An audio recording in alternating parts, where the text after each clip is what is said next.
You can dance in a hurricane, but only if you're standing in the eye. Denisha, Brian, Emma Kay, all the musicians today, thank you so much. Reverend Ann?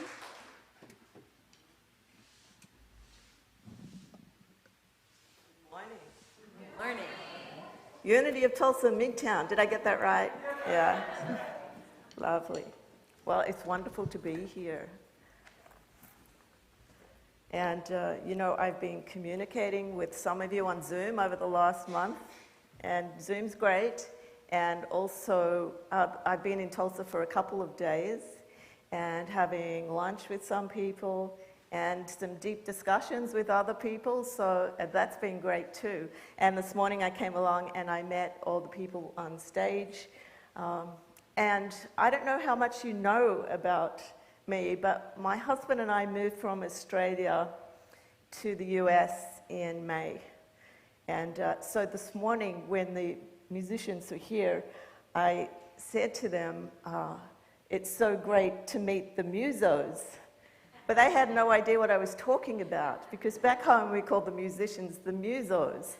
So, don't we love the musos? Yeah.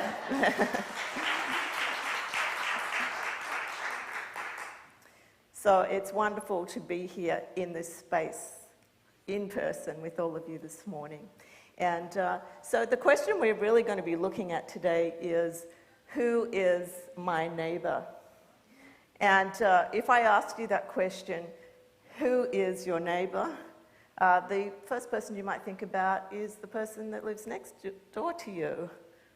And that's true, that is your neighbor. But if we look at the Old Testament writings and we read the word neighbor, it actually means something a little different. Neighbor means associate. And so in those times, you would have to say that society was a little bit different to today. And an associate was someone who was just like you. So that person would be the same religion, they'd be the same culture, speak the same language, and they would be in the same class. And society pretty well said to people, you have to stay within your own groove. You didn't go outside of those boundaries. So in Leviticus, it talks about this, and it says, to not bear a grudge against members of your community. And then there is the statement that says,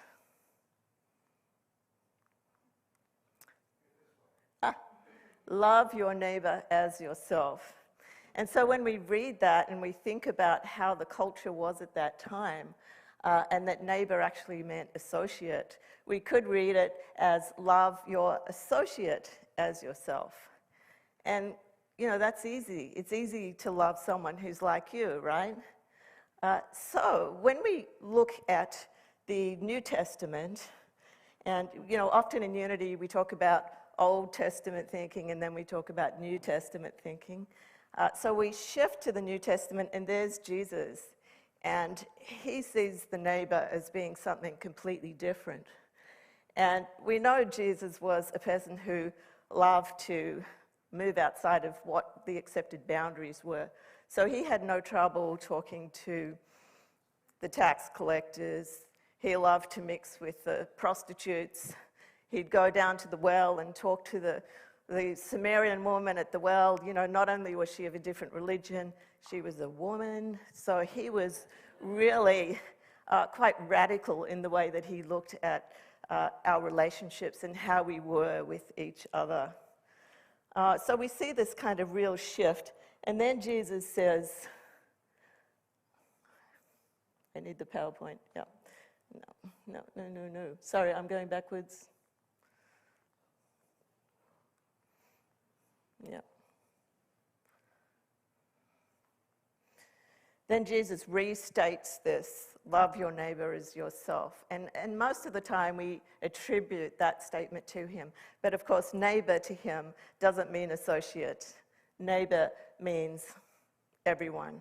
And he says, it doesn't really matter what society tells you to do, because God says, love everybody. And so this idea of the neighbor begins to change its meaning. And you know, from time to time, we see some remnants of the Old Testament thinking even today. You might see it in the way wealthy, privileged people treat poorer people, or an extreme case may be white supremacy, where they think that, you know, we should be like them, and if you're not like them, then maybe you shouldn't even be here at all. So there's a real shift in how society is today. And I think that Jesus is probably one of the first protagonists for diversity. And so we talk about diversity a lot today because we know that society is not like the Old Testament times, that we've made a shift to you know, a society where people are all different, and so this idea of the neighbour has really changed.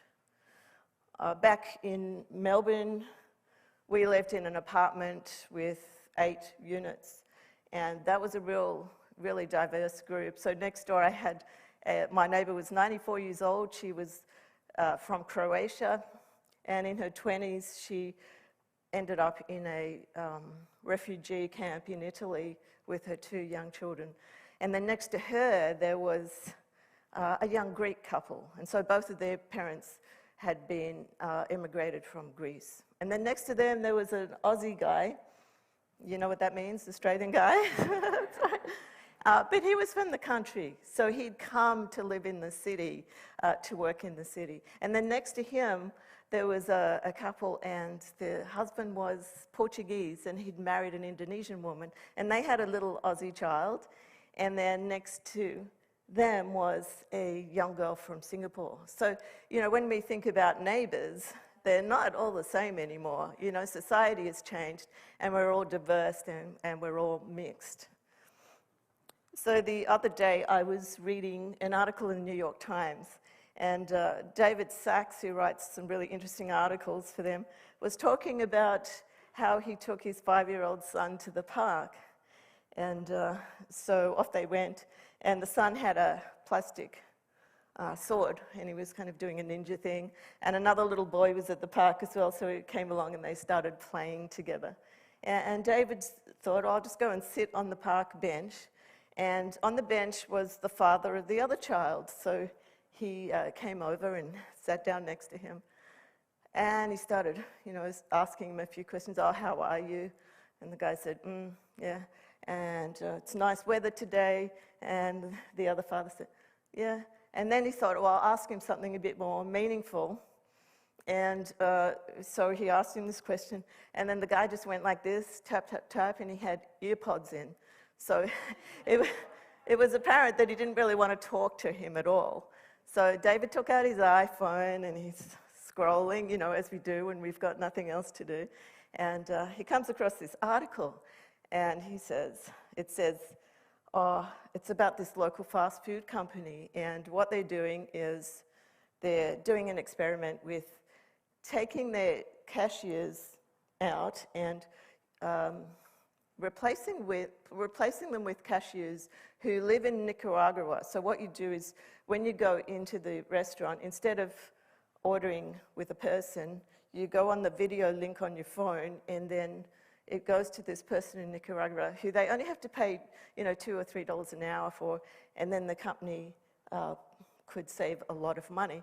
And so he's reading this and he's thinking, well, you know, what's the world coming to? I'm on this park bench and this guy doesn't want to talk to me, and now they're replacing cashiers, and you know, it's almost like we're being encouraged to kind of disconnect from each other. And I remember the days when you actually had to go to the pizza shop to order a pizza. So you'd go and you'd talk to the person there making the pizza, and you'd say, you know, put a bit more mushroom, or can you put a bit more whatever else you want on it. And then they'd put it in the pizza oven, and then you'd talk to them while you were waiting for the pizza to cook, and then you'd go home and eat it. But these days you don't have to do that anymore. Technology allows us to order a pizza. You can choose what you want, you can pay for it online. You can even go contactless, so they'll come and they'll deliver it, and they press the buzzer, and then you go to the front door and open it, and there's the pizza on the doorstep. So you don't have to talk to anyone at all. And, you know, that was great during pandemic because you could be safe. And I have a friend actually who has an Amazon lifestyle. And she thinks it's really good. I'm not that sold on it, but she said, I don't have to go anywhere. I don't have to go shopping for food. I can get that online. I don't have to, or, you know, go to the shops and buy clothes. I work from home. I can get all my office supplies. And so great in pandemic times, but I mean, do we really want to live like that? So, you know, I kind of, during the pandemic, did Zoom and Zoom and Zoom and Zoom, and I got Zoomed out. And I don't know how you feel about Zoom, but it's great because, you know, the church here could stay connected to members. So it has its advantages, and yet there's a sense we get that we're somehow getting disconnected from each other. And so the problem that we have with all of this technology is that if we only use the technology, our world gets smaller and smaller. So, you know, we really only connect with people that we already know. So someone passes away, our group gets smaller. Someone leaves the group, it's smaller, and our world begins to shrink. The University of Essex did a study a while ago, and they found that when we create what they call small transactional relationships with people we don't know, that it's actually really vital for our social and emotional well-being. And so they were talking about things that we do, like if we meet someone in a shop we don't know and we say, hi, how are you? Or are you busy today? Or, you know, thank you, or whatever you say. And, you know, when I was a child, my mother actually trained me how to do that. She said, when you get on the bus, you have to say hello to the bus driver. And when you get off, you have to say thank you. And we were taught that if you didn't do that, that was rude. And yet, I think often we've been kind of so disconnected by technology that we don't always think about those things. It's quite easy to walk into a shop and out and not really say too much to the person. So I had an interesting experience not too long ago. My husband and I went to JCPenney. They had a big sale. And while we were there, they had 40% off the beds. And we were interested in buying a new bed. So we went and had a look. So 40% is quite a big saving. And I don't know if you've seen the advertisements on TV where they advertise beds, and, you know, they show people in the shop lying on the bed to see if it's comfortable. And I always look at that and I think, I would never do that. But I haven't bought a bed in ages, and I realize, how else can you test if the mattress is comfortable? So I thought, well, I just will do it a bit, right? So I laid on the mattress. I thought, oh, this one's a bit too firm. And then I went to the next one. This one's a bit soft. And then a guy came up to me in a wheelchair. And he said to me, well, what's that bed like? I said, oh, well, that one's a bit soft and this one's firmer. And, you know, what sort of bed are you looking for? And we had this conversation about beds. And then he said to me, you're from Australia, aren't you? And I said, yeah, how could you tell? And he said, I went to Australia in the 1990s before I had my accident. I went hiking all over the place. And I met this guy, and he said, come over to my place for dinner. And he said, I went over, and it was really fascinating because I learned how Australian people live, and I learned so much from that. And then he said, hey, do you want to come to my place for dinner? And I thought, well, I don't really know this guy. It was kind of a bit of a weird thing. And he said, well, give me your phone number. And, you know, I was like, ooh, I don't really know him. Anyway, I gave him my phone number.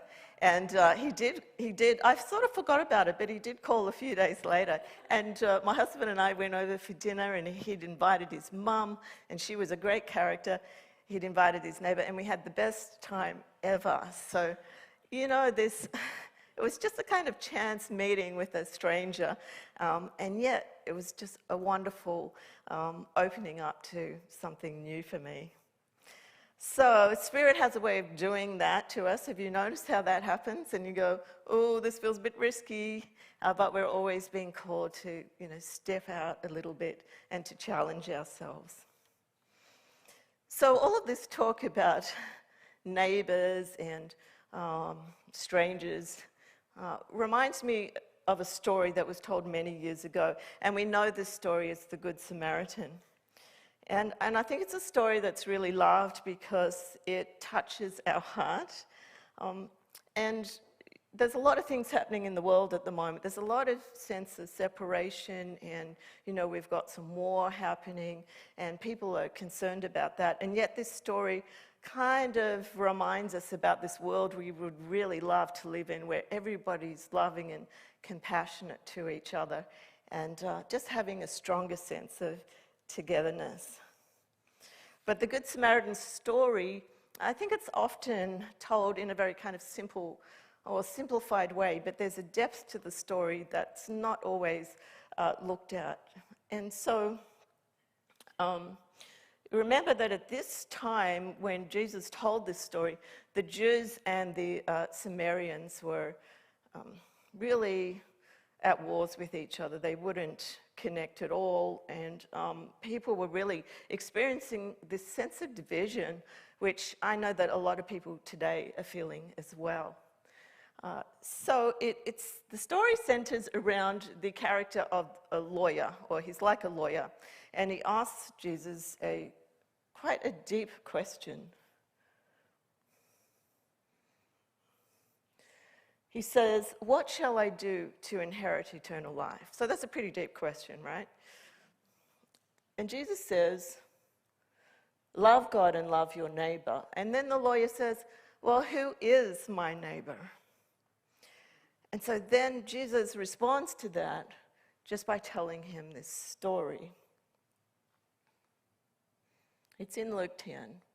And he says, "A man was going down from Jerusalem to Jericho, and he fell among robbers who stripped him and beat him and departed, leaving him half dead. And now by chance a priest was going down that road, and when he saw him, he passed by on the other side. And so likewise a Levite, when he came to the place and saw him, he passed on the other side. But a Samaritan, as he journeyed, came to where he was, and when he saw him, he had compassion. And he went to him, he bound up his wounds, he poured on oil and wine, and he set him on his own beast and brought him to an inn and took care of him. And the next day he took out 2 denarii, he gave them to the innkeeper, saying, 'Take care of him, and whatever more you spend, I will repay you when I come back.' And then Jesus says to the lawyer, 'Which of these 3 men do you think proved to be the neighbor to the man who fell among the robbers?' And the lawyer says, 'The one who showed mercy on him.' And Jesus just simply says, 'Go and do likewise.'" And so this is really a great story about a traveler and the 2 holy men, the priest and the Levite, who was he would have been a church elder, and how these holy men passed over this man, and yet the Samaritan, a person who was thought of as being a very low caste, not always respected, and he was the one that did what the holy men should have done. He was the one that showed compassion. And so I just wonder about this story, if it's not really asking us to face our own resentments, to face what it is in us that sometimes stops us from being neighborly to people. I mean, how do you feel when you walk along the street and you pass a homeless person? How does that make you feel inside? Are you Do you go and talk to them? Do you go and give them something? Or do you walk past and you feel like, oh, I don't know what to do? I mean, it's very confronting, isn't it? It's hard to know what to do. And how do you feel when you come across someone who has maybe addictions or behaviors that are hard to handle? What is it within you? Do you step forward and be the Good Samaritan, or do you get afraid?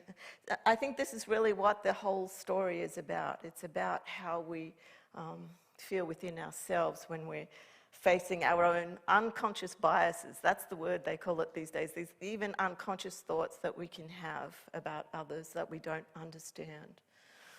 And so we can see that the Good Samaritan is not just about kindness, it's really about expanding our idea of what a neighbour is, and it's about being willing to cross over, being willing to step out of your safe space, and sometimes to take a little risk.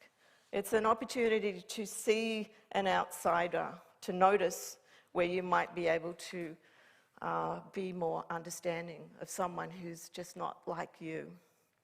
And so we are being called to put our faith into practice, and we do that by being neighbourly. And the word neighbourly just simply means the action of loving your neighbour.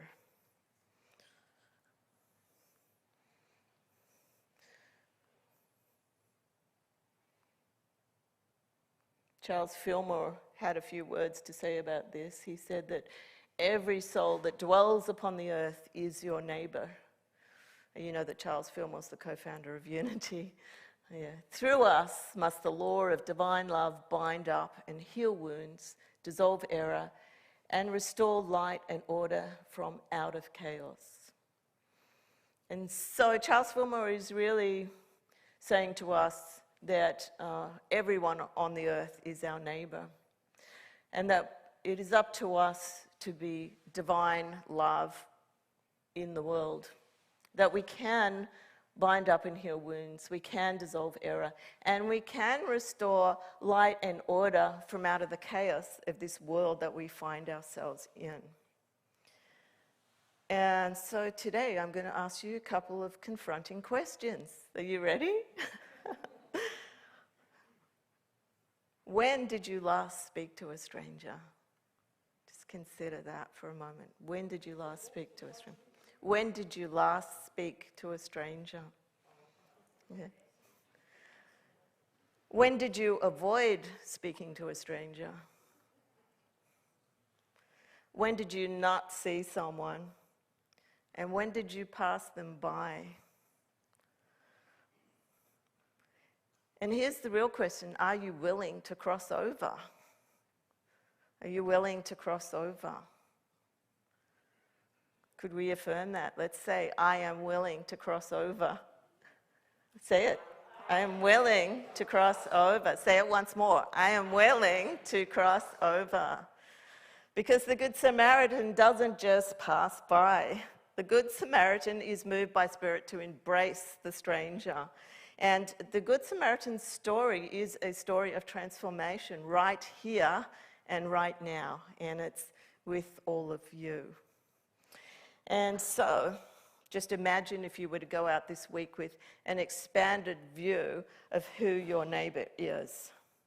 What if you were to be the Good Samaritan in action? And so I'm going to ask you once more that important question: who is my neighbour? Pause with that for a moment. Who is my neighbour? Yes. And so remember earlier I was talking about the story of the two young boys playing in the park, and the fathers were sitting on the park bench, and the two boys are just playing like they'd known each other their whole life, and they were having a great time.